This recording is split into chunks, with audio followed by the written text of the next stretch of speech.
Assalamualaikum warahmatullahi wabarakatuh. Perkenalkan, nama saya Uti Amalia Fadilah.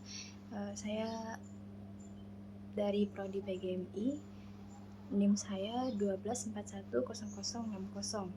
Pada video kali ini saya akan menjelaskan 6 kelompok makalah beserta isinya secara ringkas dan terstruktur.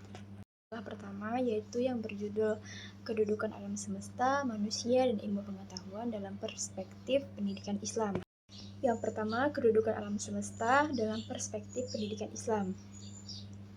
Alam semesta dipandang sebagai ciptaan Allah yang menyimpan tanda-tanda kekuasaannya, sebagaimana dijelaskan dalam Al-Quran Surah Al-Baqarah ayat 164. Ayat ini menekankan pentingnya pengamatan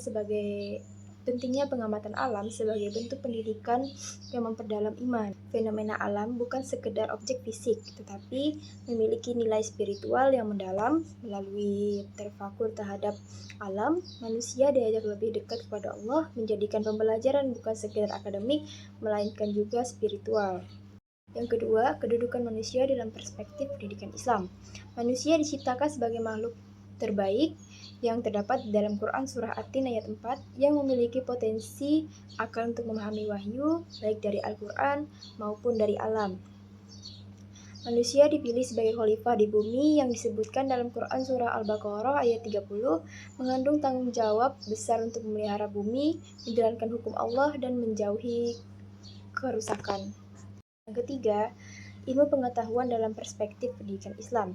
Secara etimologis, ilmu berasal dari alima, yang berarti mengetahui. Dalam Islam, ilmu mencakup pengetahuan dari wahyu dan akal yang keduanya bertujuan untuk mengenal ciptaan Allah. Ilmu tidak hanya bersifat rasional, tapi juga mengandung nilai spiritual yang terdapat di Quran Surah Al-Mujadilah ayat 11, menunjukkan keutamaan ilmu yang mendekatkan diri kepada Allah.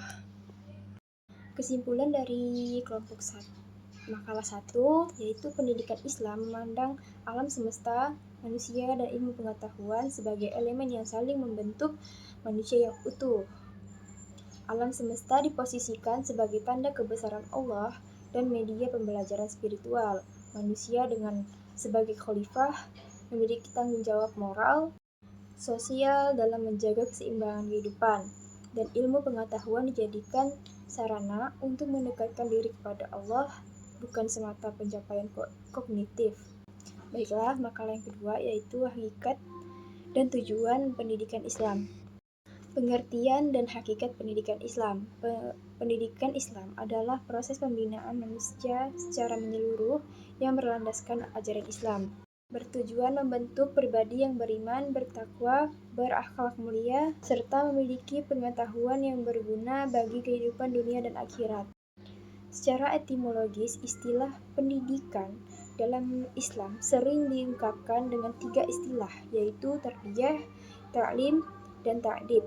Pendidikan Islam tidak hanya menyampaikan ilmu, tapi juga menanamkan nilai moral dan spiritual dalam setiap aspek kehidupan peserta didik.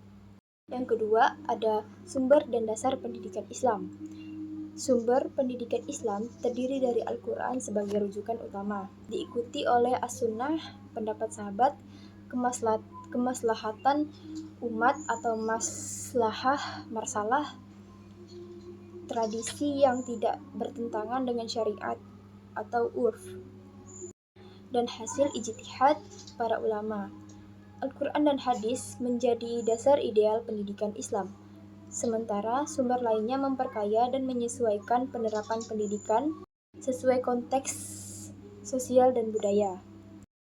Adapun dasar operasionalnya didukung oleh regulasi negara seperti Undang-Undang Dasar dan Undang-Undang Sistem Pendidikan Nasional yang menjamin kebebasan pendidikan keagamaan di Indonesia. Dasar ideal pendidikan Islam adalah Al-Quran dan hadis, yang menjadi acuan nilai mutlak dan panduan hidup, sedangkan dasar operasionalnya, khususnya di Indonesia, ditopang oleh konstitusi seperti Undang-Undang Dasar 1945, Pasal 29 GBHN, dan Undang-Undang Sistem Pendidikan Nasional. Ketiga, yaitu objek dan ruang lingkup pendidikan Islam. Objek pendidikan Islam mencakup semua komponen, dalam proses pendidikan, mulai dari peserta didik, pendidik, materi, metode, media, evaluasi, hingga lingkungan. Objek ini terbagi menjadi objek material atau manusia yang dibina, dan objek formal atau proses mendidik. Ruang lingkup pendidikan Islam meliputi perbuatan mendidik, interaksi guru dan murid, tujuan dan dasar pendidikan, serta proses pembelajaran yang menyeluruh dan berorientasi pada pembentukan kepribadian Islami. Yang keempat, ada tujuan dan hakikat pendidikan Islam. Tujuan pendidikan Islam adalah membentuk manusia yang mengenal dan menyembah Allah, mengembangkan potensi jasmani dan rohani, serta menjalankan tugas sebagai khalifah di bumi. Tujuan akhirnya adalah mencetak insan kamil, yaitu manusia paripurna yang bahagia di dunia dan akhirat. Yang kelima, ada manfaat mempelajari pendidikan Islam.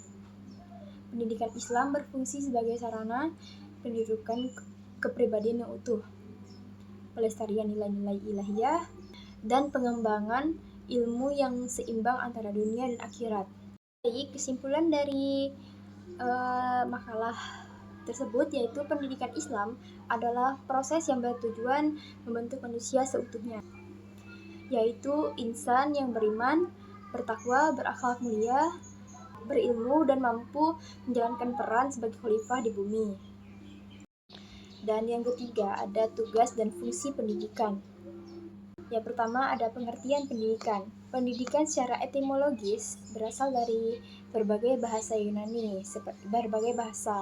seperti Yunani atau pedagogi, Latin educate, dan Inggris to educate, yang semuanya bermakna membimbing, mengeluarkan potensi, serta membentuk moral dan intelektual. Dalam KBBI, pendidikan adalah proses memelihara dan melatih akhlak serta kecerdasan pikiran. Nah, pendidikan itu terbagi menjadi 3 artian, yaitu pendidikan dalam pengertian secara luas, secara sempit, dan berdasarkan pendekatan ilmiah. Yang pertama, dalam pengertian luas. Pendidikan dalam arti luas mencakup seluruh proses pembelajaran sepanjang hayat atau long life education yang terjadi di semua lingkungan dan situasi seperti keluarga, sekolah, maupun masyarakat. Yang kedua, ada pendidikan dalam pengertian sempit. Pendidikan dalam arti sempit merujuk pada kegiatan pendidikan formal yang terstruktur di sekolah atau lembaga resmi. Dalam konteks ini, pendidikan dilakukan dalam jenjang tertentu seperti SD, SMP, SMA, dan seterusnya. Terdapat kurikulum, jadwal, dan batas waktu belajar yang jelas. Guru berperan sebagai pendidik utama, dan proses pembelajaran teratur. Pembelajaran bertujuan memberikan kompetensi tertentu yang terukur pada peserta didik. Yang ketiga, pengertian pendidikan berdasarkan pendekatan ilmiah. Pendekatan ilmiah dalam pendidikan berarti pendidikan dipandang sebagai proses yang sistematis, dapat diuji, dan dapat diterapkan secara universal berdasarkan cabang ilmu tertentu seperti psikologi, sosiologi, ekonomi, dan antropologi. Yang kedua, ada dasar pendidikan. Dasar pendidikan Indonesia adalah Pancasila dan Undang-Undang Dasar 1945. Sebagaimana tercantum dalam Undang-Undang Nomor 20 Tahun 2003 tentang Sistem Pendidikan Nasional. Pancasila bukan hanya dasar negara, tapi juga menjadi dasar pendidikan nasional yang menjiwai segala aktivitas pendidikan.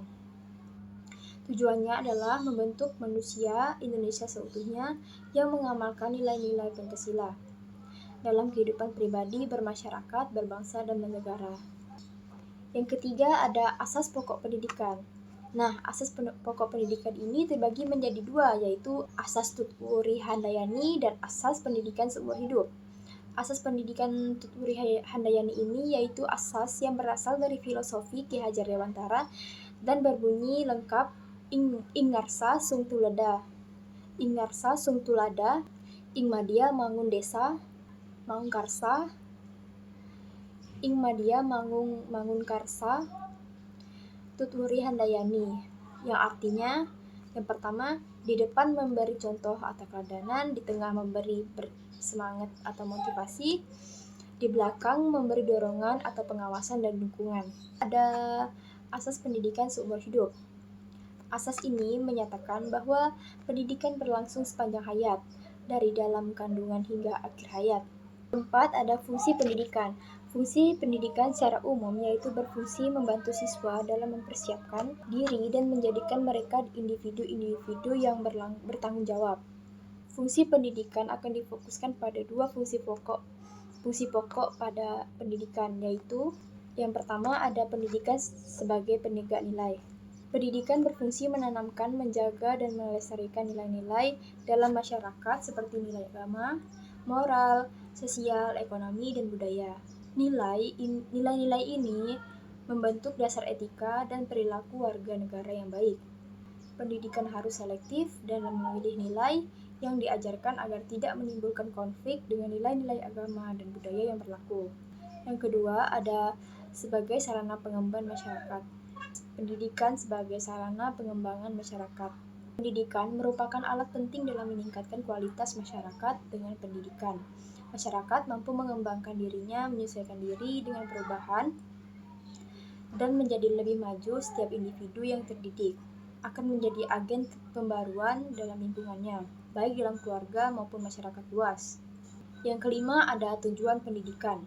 Tujuan pendidikan adalah membentuk manusia seutuhnya yang matang secara jasmani, intelektual, emosional, dan moral.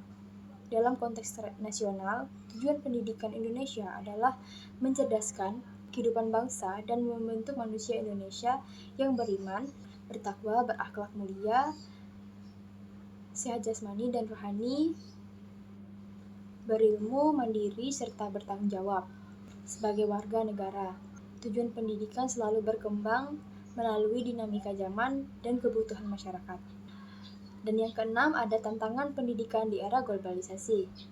Globalisasi menghadirkan berbagai tantangan seperti kualitas SDM, profesionalisme guru, akulturasi budaya, strategi pembelajaran, manajemen, akses pendidikan, dan kemajuan iptek. Kesimpulan dari kelompok 3 yaitu pendidikan adalah proses terencana yang bertujuan membimbing, membina, dan mengembangkan potensi individu agar menjadi manusia yang dewasa, berakhlak, dan bermanfaat. Pendidikan mencakup pengajaran formal maupun pembelajaran seumur hidup dengan berlandaskan pada Pancasila dan Undang-Undang Dasar 1945 serta asas seperti Tuturi Handayani dan pendidikan seumur hidup. Makalah keempat tentang pengertian kurikulum pendidikan Islam, asas-asas kurikulum pendidikan Islam, dan kriteria kurikulum pendidikan Islam. Yang pertama itu ada pengertian kurikulum pendidikan Islam. Kurikulum secara etimologis berasal dari bahasa Yunani, yaitu kurir dan karir, yang berarti lintasan atau jarak yang ditempuh dalam perlombaan. Dalam dunia pendidikan, kurikulum dimaknai sebagai jalur atau proses yang harus dilalui untuk mencapai tujuan tertentu. Dan yang kedua, ada asas-asas kurikulum pendidikan Islam. Asas adalah sesuatu yang mendasar dan menjadikan pijakan dalam penyusunan kurikulum pendidikan. Asas adalah sesuatu yang mendasar dan menjadi pijakan dalam penyusunan kurikulum. Dan yang terakhir juga ada kriteria kurikulum pendidikan Islam. Kurikulum pendidikan Islam idealnya tidak hanya berfungsi sebagai pelestari nilai-nilai lama, tetapi juga agen perubahan atau agent of change yang mampu menjawab tantangan zaman. Kelima yang berjudul pengertian dan hakikat alat-alat pendidikan serta hakikat evaluasi pendidikan. Yang pertama itu ada pengertian alat pendidikan dan bagaimana perannya dalam proses pembelajaran. Alat pendidikan adalah perangkat atau media yang berfungsi membantu kelancaran kegiatan pembelajaran agar lebih efektif dan efisien. Alat ini mencakup benda hidup maupun mati seperti buku, alat peraga, teknologi, dan lingkungan belajar yang membantu proses penyampaian informasi. Dalam pembelajaran, media atau alat yang berfungsi sebagai perantara atau pendidik dan peserta didik. Pendidikan formal adalah bentuk pendidikan yang diselenggarakan dan diatur oleh suatu lembaga atau sistem pendidikan resmi. Biasanya pemerintah atau otoritas pendidikan memberikan pengetahuan, keterampilan, dan nilai kepada peserta didik. Berbeda dengan pendidikan informal, pendidikan formal memiliki kurikulum yang jelas, guru atau dosen yang terlatih, serta umumnya diberikan melalui sekolah-sekolah dan institusi pendidikan lainnya. Beberapa karakteristik utama dari pendidikan formal yaitu yang pertama, struktur terorganisir. Struktur terorganisir yaitu pendidikan formal memiliki struktur dan tata tertib yang terorganisir yang mencakup tingkatan atau jenjang pendidikan yang berbeda seperti pendidikan dasar, menengah, dan tinggi. Ada jenis-jenis alat pendidikan yang digunakan dalam lingkungan pendidikan formal dan non-formal. Yang ketiga, ada hakikat alat-alat pendidikan sebagai sarana pembentukan karakter dan kompetensi peserta didik. Alat pendidikan tidak hanya berfungsi sebagai pendukung teknis pembelajaran, tetapi juga menjadi sarana dalam membentuk karakter dan kompetensi peserta didik. Nah, alat pendidikan itu dikelompokkan menjadi dua, yaitu yang pertama, alat pendidikan yang bersifat material, yaitu alat-alat ke dalam dua bagian. Pendidikan yang memperlancarkan pencapaian tujuan pendidikan, misalnya papan tulis, OHP, dan lain-lain. Yang kedua, alat pendidikan yang bersifat non-material, yaitu alat-alat pendidikan yang berupa keadaan atau dilakukan dengan sengaja sebagai sarana dalam kegiatan pendidikan. Karakter peserta didik terbentuk melalui pembiasaan dan pengaruh lingkungan pendidikan. Kompetensi sendiri mencakup pengetahuan, keterampilan, dan sikap yang terus dikembangkan dalam proses pembelajaran. Yang keempat, ada evaluasi pendidikan dan bagaimana perannya dalam meningkatkan kualitas pembelajaran. Evaluasi pendidikan adalah proses menilai hasil belajar peserta didik serta efektivitas proses pembelajaran.